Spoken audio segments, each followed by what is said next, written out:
Selamat pagi saudara sekalian yang saya kasihi dalam Kristus. Selamat berjumpa kembali dengan Sekar, semakin dekat dengan Kristus. Hari ini saya akan membagikan satu renungan, yaitu bagaimana Rasul Paulus mendapat kekuatannya untuk menjadi Rasul Paulus yang kita ketahui dari Alkitab. Adapun judul dari renungan ini adalah Kuasa Injil yang Dahsyat. Mari sebelumnya kita masuk dalam doa. Allah Bapa yang bertahta di kerajaan surga, kami bersyukur karena Engkau Allah yang perkasa, karena Engkau Allah yang hebat. Kami bersyukur karena Tuhan telah memanggil kami menjadi anak-anak-Mu. Hari ini kami mau belajar tentang kekuatan seorang Rasul Paulus, yang dari seorang pemuka agama yang hebat di mata pengikutnya, sekaligus penganiaya orang Kristen, menjadi pengikut Kristus yang giat bekerja melayani Tuhan, membawa banyak jiwa-jiwa kepada Kristus. Kami berdoa ya Tuhan, kiranya melalui renungan ini kami boleh disemangatkan kembali, kami boleh dikuatkan kembali untuk menjadi anak-anak Tuhan yang penuh semangat bekerja dan melayani buat Tuhan. Di dalam nama Tuhan kami Yesus Kristus, kami berdoa. Amin. Saudara sekalian, apakah saudara termasuk orang yang galau karena begitu banyak perubahan yang terjadi di sekeliling kita? Atau mungkin saudara orang yang sering mengalami distraksi, artinya banyak gangguan ya. Mau baca firman tapi diganggu malah menjadi main game atau main sosial media.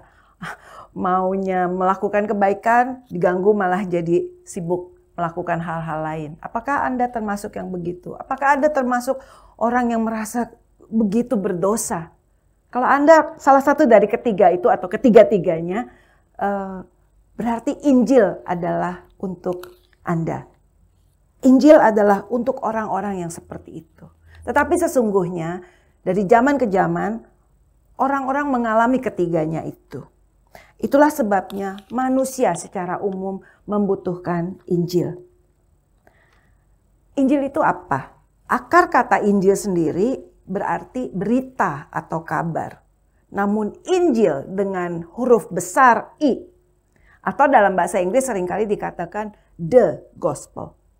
Kalau kita tahu the gospel artinya satu-satunya gospel, atau dalam hal ini satu-satunya Injil, itu adalah kabar baik tentang Yesus Kristus. Kabar baik itu adalah anugerah dan sekaligus pengampunan melalui Yesus Kristus. Nah, kabar baik yang seperti apa? Kalau sesuatu yang berharga, itu sesuatu itu perlu kita pelajari dan perlu kita pahami.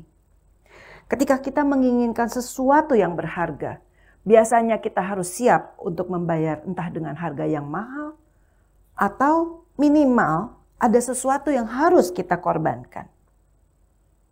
Kita tahu demi uang manusia mengorbankan apapun. Mungkin termasuk jiwanya sendiri atau mungkin bahkan jiwa dari keluarganya. Nah, kabar baik di dalam Kristus adalah pengampunan dosa manusia. Sehingga manusia dapat kembali berelasi dengan Tuhan Yesus. Seperti ketika manusia pertama kali diciptakan. Bahkan kelak kita bisa menerima hidup kekal di surga dengan segala kemuliaan, dan itu semua adalah anugerah. Artinya diperoleh hanya dengan orang tersebut menerimanya. Jadi berbeda dengan barang-barang berharga lainnya. Ini tidak hanya berharga, tetapi anugerah. Berita itu Tuhan jabarkan melalui keempat Injil. Injil Matius, Markus, Lukas, dan Yohanes. Kabar baik atau Injil itu Allah yang menjadi rahasia dari kesuksesan seorang Rasul Paulus. Dia menulis bahwa Injil adalah kekuatan Allah. Apa maksudnya? Berita itu menjadi kekuatan Allah karena pertama, berita itu bukan cerita. Bukan isapan jempol. Berita itu adalah fakta. Ahli sejarah dan bukti-bukti sejarah yang ada di mana-mana itu sepakat bahwa Injil didukung fakta. Yang kedua, Kristus dengan teladan hidupnya yang diceritakan di kitab Injil begitu kuat dan dalamnya mengubah hati begitu banyak orang, termasuk saya. Yang ketiga, Injil dan segala tulisan di Alkitab itu diilhamkan oleh Tuhan. Jadi Injil adalah pesan Tuhan yang Dia sampaikan melalui para penulis Alkitab, termasuk Rasul Paulus. Itu adalah satu kebenaran, bukan cerita atau dongeng, seperti yang beberapa orang katakan. Sesuatu yang baik, sesuatu yang begitu berharga, dan sesuatu yang begitu dahsyat kekuatannya, karena itu adalah kekuatan dari Allah, telah memberi dampak dua hal kepada seorang Rasul Paulus. Yang pertama, dia menjadi yakin. Dia katakan, saya mempunyai keyakinan yang kokoh. Kita tahu dari kisah para rasul bahwa Rasul Paulus itu begitu menyadari keberdosaannya. Meskipun sebagai pemuka agama dia tahu manusia butuh Tuhan, tapi dia makin menyadari bahwa dia butuh pengampunan Tuhan. Dia beriman kepada Yesus dan menerima Yesus. Namun setelah semua itu, dia masih mempunyai satu hal, yaitu keyakinan yang kokoh. Buat dia, Injil adalah harga mati. Tidak ada yang lain. Karena itu, dia memilih untuk mengikut Kristus. Dia memilih mengikut Kristus, bukan manusia. Karena manusia bisa berubah. Hari ini mungkin saya senang dengan si A, saya benci dengan si B, besok saya sayang dengan si A dan benci dengan si B. Tetapi dengan Tuhan, Tuhan tidak berubah. Jadi keyakinan kita di dalam Injil tidak hanya menyelamatkan tetapi juga bisa menjadi kokoh. Yang kedua, dikatakan bahwa Rasul Paulus hidup di dalam iman dan di dalam iman yang hidup.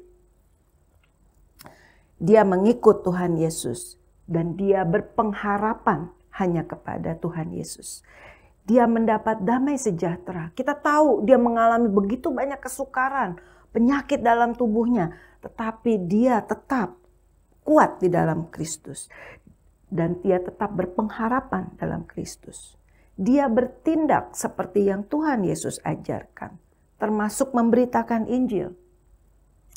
Dia melakukannya tanpa bermegah diri. Dia selalu katakan, apa yang kita bisa megahkan? Karena semua itu adalah anugerah dari Tuhan. Semoga dari renungan hari ini kita boleh semakin menghargai Injil sebagai kekuatan Allah yang menyelamatkan semua manusia, Yahudi maupun non-Yahudi. Maukah kita menjadi kuat dan kokoh iman seperti Rasul Paulus? Biarlah seperti Rasul Paulus kita boleh teguh beriman di dalam Tuhan Yesus dan meneladani Tuhan Yesus seperti yang Rasul Paulus telah contohkan. Mari kita tutup dalam doa. Bapa yang di surga, firman-Mu telah kami dengar, firman-Mu telah kami renungkan.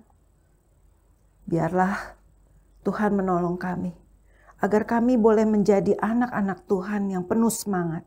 Anak-anak Tuhan yang terus berkarya buat Tuhan. Anak-anak Tuhan yang begitu menghargai anugerah Tuhan dan membagikan anugerah Tuhan kepada orang lain. Tuhan, janganlah biarkan kerinduan kami menjadi kerinduan yang kosong. Biarlah kerinduan kami boleh Tuhan kuatkan sehingga boleh menjadi kenyataan. Sehingga kami boleh terus memuliakan melalui hidup kami. Di dalam nama Tuhan kami Yesus Kristus, kami berdoa. Amin.